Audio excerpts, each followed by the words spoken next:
United forum of all Adivasi organisation West Bengal এই সংগঠনের মঞ্চের ডাকে সেই সুদূর উত্তরবঙ্গের দার্জিলিং থেকে দক্ষিণবঙ্গের পুরুলিয়া, অযোধ্যা, ঝাড়খণ্ডের সীমানা পর্যন্ত, আর কাকদ্বীপ, কেনিং থেকে শুরু করে বর্ধমান, বীরভূম, আজ বিভিন্ন আদিবাসী গণসংগঠনের উদ্যোগে এই কল্লোলিনী নগরে আমরা এখানে উপস্থিত হয়েছি। প্রথমে আমি আমার আদিবাসী জনতা জনার্দন যে সেন্টিমেন্টকে সামনে রেখে, যে আবেগকে সামনে রেখে আজকে এই কলকাতা মহানগরীর বুকে এসছেন, সেই আদিবাসী সেন্টিমেন্টকে আমি নতমস্তকে প্রণাম জানাবো, জোহার জানাবো। আমি জোহার জানাবো ইউনাইটেড ফোরাম অফ অল আদিবাসী অর্গানাইজেশনসের বরিষ্ঠ অনুভবী নেতৃত্ব, বিভিন্ন গণসংগঠনের সম্মানীয় নেতৃত্ববর্গ, আমার আদিবাসী মা, দাদা, ভাই, বোন, আমার ছাত্র যুব ভাইয়েরা, প্রত্যেকটা আমি নতমস্তকে জোহার জানাচ্ছি, ধন্যবাদ জানাচ্ছি, অভিনন্দন জানাচ্ছি। অনেকক্ষণ থেকে আমরা বক্তব্য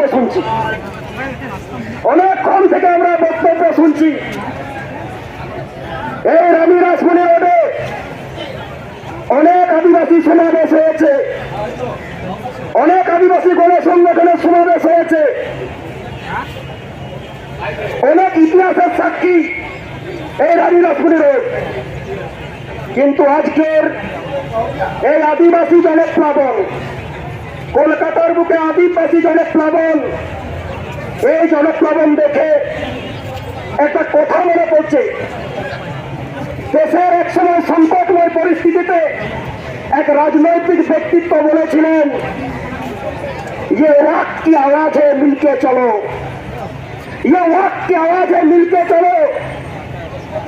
আজকে এক ছাতার তলায় দাঁড়িয়ে আন্দোলনের সময় এসেছে, কেননা সারা পশ্চিম বাংলা সহ দেশ জুড়ে আদিবাসীদের পক্ষে বিপজ্জনক যে বিষাক্ত বাতাস বইছে, সেই বিষাক্ত বাতাসে আদিবাসীদের শ্বাস নিতে অপারগ।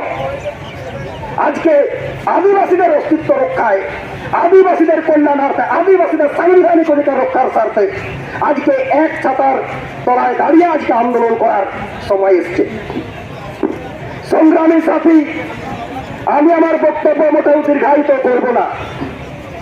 যে কথাগুলো বলার জন্য সেই সুদূর জঙ্গল মহল থেকে আমাদের এখানে ছুটে আসা, সেই সুদূর জঙ্গল মহল থেকে কলকাতায় ছুটে আসা, এই মাইক্রোফোনের চোগাটা ধরে যে কথাগুলো বলার জন্য এখানে আসা, যে কথাগুলো আমরা দীর্ঘদিন বলে আসছি, যে কথাগুলো আমরা বারবার এই কলকাতার বুকে, এই অযোধ্যার বুকে, এই পুরুলিয়ার বুকে, এই দার্জিলিং এর বুকে, এই বর্ধমানের বুকে আমরা বারবার একটা কথা বলছি, যে কথাগুলো আদিবাসীদের অস্তিত্বের প্রশ্ন, আদিবাসীদের, ভারতবর্ষের আদিবাসীরা থাকবে কি থাকবে না তার প্রশ্ন।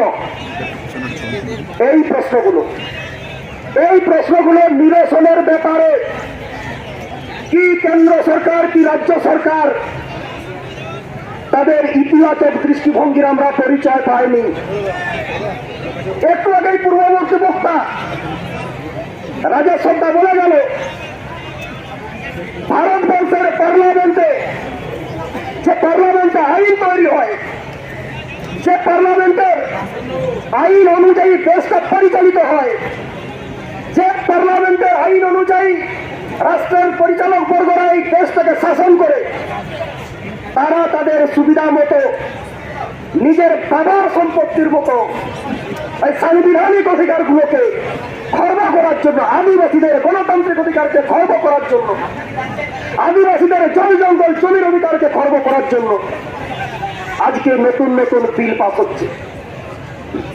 আমাদের এজেন্ডার মধ্যে আছে। আজকে ইউসিসি বিল বিষয়ে কথা চলছে। আজকে বনাধিকার আইনকে খর্ব করে নতুন আইন লাগু হয়ে গেল। এসব ওই ভারতবর্ষের আদিবাসীদের অস্তিত্বকে বিপন্ন করার অপপ্রয়াস ছাড়া কিছু নয়, অপপ্রয়াস ছাড়া কিছু নয়।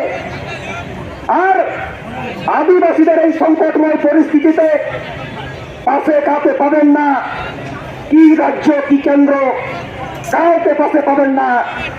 নিজেদেরকে হাতে হাত রেখে এক ছাতার তলায় দাঁড়িয়ে ইস্যু ভিত্তিক লড়াই আন্দোলনে আগামী দিনে সারা পশ্চিমবাংলা তথা দেশব্যাপী আদিবাসীদের লড়াই আন্দোলনকে দুর্বার আন্দোলনে পরিণত করতে হবে।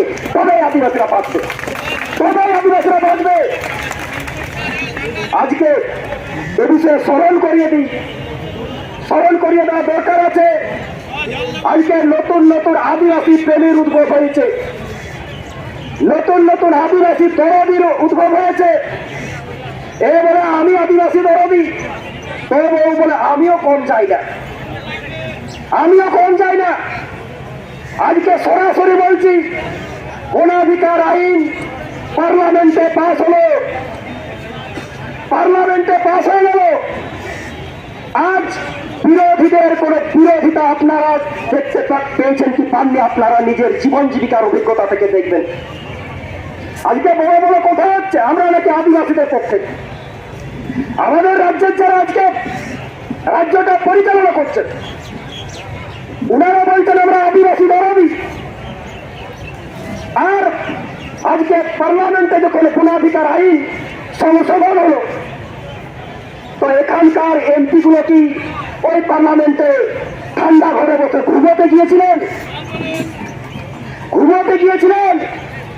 উনারা কেন একটা কথাও বললেন না? নাকি উনারা বলছেন জোর করে পাস করে দিলেন? আইনটা জোর করে পাস হয়ে গেল, মেনে নিলাম ভাই। কিন্তু পার্লামেন্টের বাইরে আপনারা তো বিভিন্ন ইস্যুতে লড়াই আন্দোলন করেন। আজ কেন আদিবাসীরা, আদিবাসীদের যে জল জঙ্গল জমির অধিকার, যে জল জঙ্গল জমিটা আদিবাসীরা সব থেকে বড় স্টেক হোল্ডার, ভারতবর্ষের জল জঙ্গল জমির সব থেকে বড় যদি স্টেক হোল্ডার হয় সেটা হলো আদিবাসীরা। আর সেই জল জঙ্গল জমিটা যখন আদানি আম্বানিদের মৃগয়া ক্ষেত্রে পরিণত করার অপপ্রয়াস চালানো হচ্ছে, আপনাদের ভূমিকা আমরা দেখতে পাইনি। সাথে এক বিচিত্র পরিস্থিতি, আজকে বিচিত্র পরিস্থিতির উদ্ভব হয়েছে। আজকে সারা পশ্চিমবাংলায় বলুন, আজকে দেশ জুড়ে বলুন, আদিবাসীদের জীবন জীবিকার স্বার্থে প্রতিটা ক্ষেত্রে আজকে আদিবাসীরা নিষ্পেষিত, শোষিত, বঞ্চিত। আর এই সব কথা এই রানী রাসমণি রোডের এই মাইক্রোফোনের চৌড়া ধরে বলা কথাগুলো যাদেরকে বলার জন্য আমরা আমাদের মতো করে এই কলকাতার বুকে ঠান্ডা ঘরে, ওই দিল্লির বুকে ঠান্ডা ঘরে যাদেরকে পাঠিয়েছিলাম, তাদের ভূমিকাটা আজকে দেখে নেওয়া দরকার আছে, আজকে দেখে নেওয়া দরকার আছে। আমাদের জঙ্গলমহল এলাকায় উত্তরবঙ্গে এই ঝাড়গ্রাম থেকে শুরু করে মেদিনীপুর, বাঁকুড়া, পুরুলিয়া, উত্তরবঙ্গের বিভিন্ন এলাকায়, বিভিন্ন জেলাতে আমাদের কিছু আদিবাসী এমএলএ আছেন। তো উনারা এলাকায় যখন থাকেন, নিজেদেরকে আদিবাসী কতটা আমি আদিবাসী দরদি এটা প্রমাণ করার জন্য বিভিন্ন পন্থা ওনারা অবলম্বন করে। কখনো দেখবেন আদিবাসীদের আচার অনুষ্ঠানে কেউ তামসা মতন বাজাবে, তো অকয়তো লোহখাতে এনে যায়, অকয়তো পাখল মিস্ত্রিরা টাকা টুকুই ধরে হয়ে চালা। আদিবাসী এমএলএরা আজকে আদিবাসী প্রমাণের জন্য নিজের এলাকায় তারা বিভিন্ন কলা কৌশল প্রয়োগ করে। কিন্তু কোন জাদু বলে, কোন জাদু মন্ত্রে ওই গঙ্গাটা পেরিয়ে গেলে উনাদের আদিবাসী সত্তাটা শেষ হয়ে টিকু সত্তা চলে আসে। আর বাবু বেবিদের ইঙ্গিতে নিজেদের মুখে লিউক প্লাস বেঁধে রাখেন, উনারা লিউক প্লাস বেঁধে রাখেন। এইসব আমার গর্বের, আমাদের সম্মানের, আমাদের অত্যন্ত প্রিয় মানতার মানতীয় আবরণ এমএলএ এমপি কোয়া হয় তাকে কারিগর, হয় তাকে কারিগর। তো এমএলএদের জন্য বিধানসভায় চুপচাপ আদিবাসী এলাকায় লুটপাট, এই এমএলএ তুল হাটাও, এই বিধানসভায় চুপচাপ আদিবাসী এলাকায় লুটপাট, এই এমএলএ তুল হাটাও। আজকে আমাদের এমএলএরা এইসব কথাবার্তা বলতে গেলে, এই জনজীবনের কথাবার্তা বলতে গেলে, জল জঙ্গল জমির কথা বলতে গেলে, ফেক এসটি সার্টিফিকেটের কথা বলতে গেলে, জমি লুটের কথা বলতে গেলে, নিজেদের সাংবিধানিক অধিকার হরণের কথা বলতে গেলে বলবেন আপনি তো ভাই সবথেকে ভালো সমালোচক, আপনি তো ভাই অমুক লোকের দালাল, আপনি তো ভাই বিশ্বাসঘাতক, আপনি তো ভাই বেঈমান। হ্যাঁ, ব্যক্তিগত অভিজ্ঞতা থেকে এই কথাগুলো আজকে বেরিয়ে আসছে, তোমরা দালাল বলুন, টাকাবাজ বলুন, বেঈমান বলুন, আমাদের কিছু যায় আসে না। কারণ জীবনে কোনো ব্যক্তিগত এজেন্ডা নেই, আমরা সমাজের প্রশ্ন উঠাচ্ছি, অস্তিত্বের প্রশ্ন উঠাচ্ছি, আদিবাসী অস্তিত্বের প্রশ্ন উঠাচ্ছি। ব্যক্তিগত এজেন্ডা নিয়ে আমরা কথাবার্তা বলতে আসিনি। ওই ব্যক্তিগত এজেন্ডাটা আপনারা ভালো বোঝেন, আপনারা লাভ লোকসানটা ভালো বোঝেন। আদিবাসী মানুষকে ভোটের মূলধন মনে করেন, আদিবাসী মানুষকে ভোটের মশলা মনে করেন, তাই আপনাদের কাছে লাভ লোকসান সামনে বলা হয়। আর আমাদেরকে যারা এই আসলি মুদ্রাটাকে উঠাচ্ছি, আসল প্রশ্নগুলো উঠাচ্ছি, আমাদেরকে দালাল টাকাবাজ বেঈমান বলে তকমা দিয়ে আমাদেরকে সেটে দিচ্ছেন। আজের পরিস্থিতি, আজকে আমাদের বলতে লজ্জা লাগে এগুলো। আজকে আমাদের মন্ত্রী ম্যাডামগণে বলছি, সারা পশ্চিমবাংলায় আমাদের আদিবাসী মন্ত্রীর ছড়াছড়ি। তো এইসব আদিবাসী মন্ত্রীদের বিভিন্ন কাজ আছে, সে কাজগুলো আমি আপনারা জানেন তারা কি কি কাজ করেন। তো ওনাদের কাছে আজকে আদিবাসী সমাবেশের পক্ষ থেকে বা এখান থেকে ওনাদেরকে একটা বার্তা আমরা দেব যে আপনারা আপনাদের কাজ করে যান, আর আমরা আমাদের কাজ করে যাই। আদিবাসী অস্তিত্বের প্রশ্নে আমরা মুখ খুলব।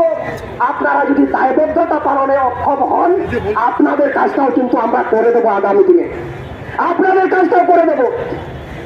বিধানসভাতে আজকে এত ইস্যু, আদিবাসীর সমস্যার ইস্যু, আমরা মনে করি আমার এমএলএটা, আমার বিধায়কটা, আমার এলাকার সমস্যা বিধানসভার ভিতরে সমালোচিত হবে, আলোচিত হবে, যার মাধ্যম হবে আমার বিধায়ক।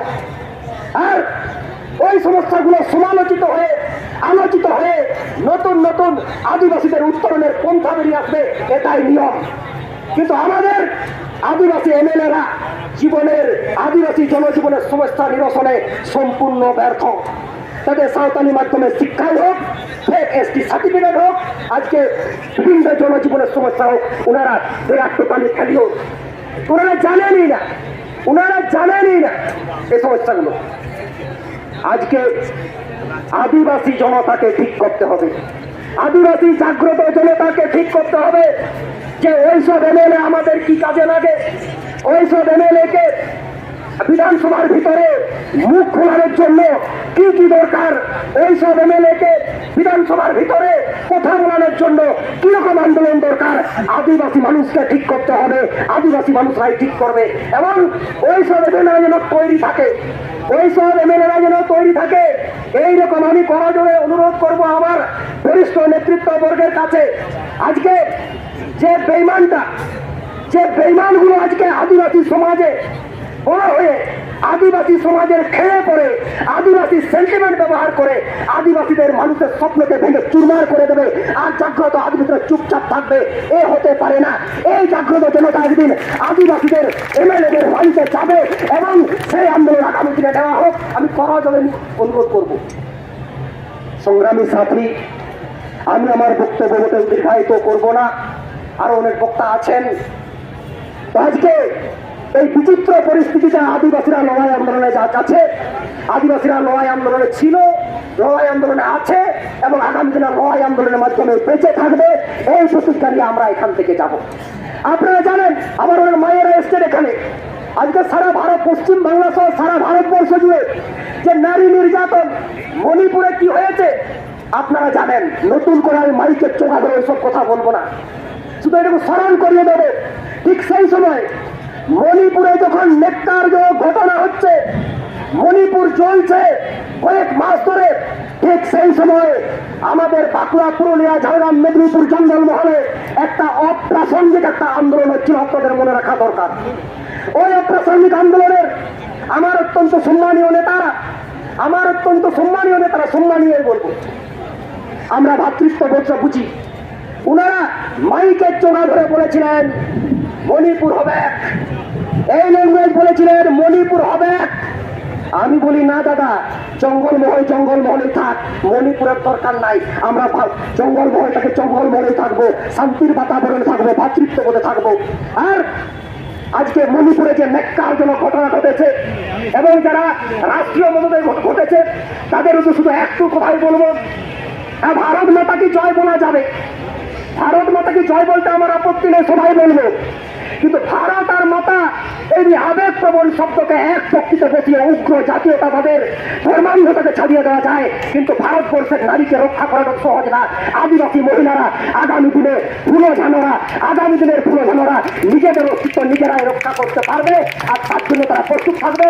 এই বার্তা দিয়ে আমার আদিবাসী মা, দাদা, ভাই বোন প্রত্যেকটা আমার জোহার, ধন্যবাদ, অভিনন্দন জানিয়ে আমি আমার ক্ষুদ্র বক্তব্য শেষ করছি। আদিবাসী একতা জিন্দাবাদ, আদিবাসী জমির চিৎকার, খেলায় জমির চিৎকার, মাতালে স্নান করে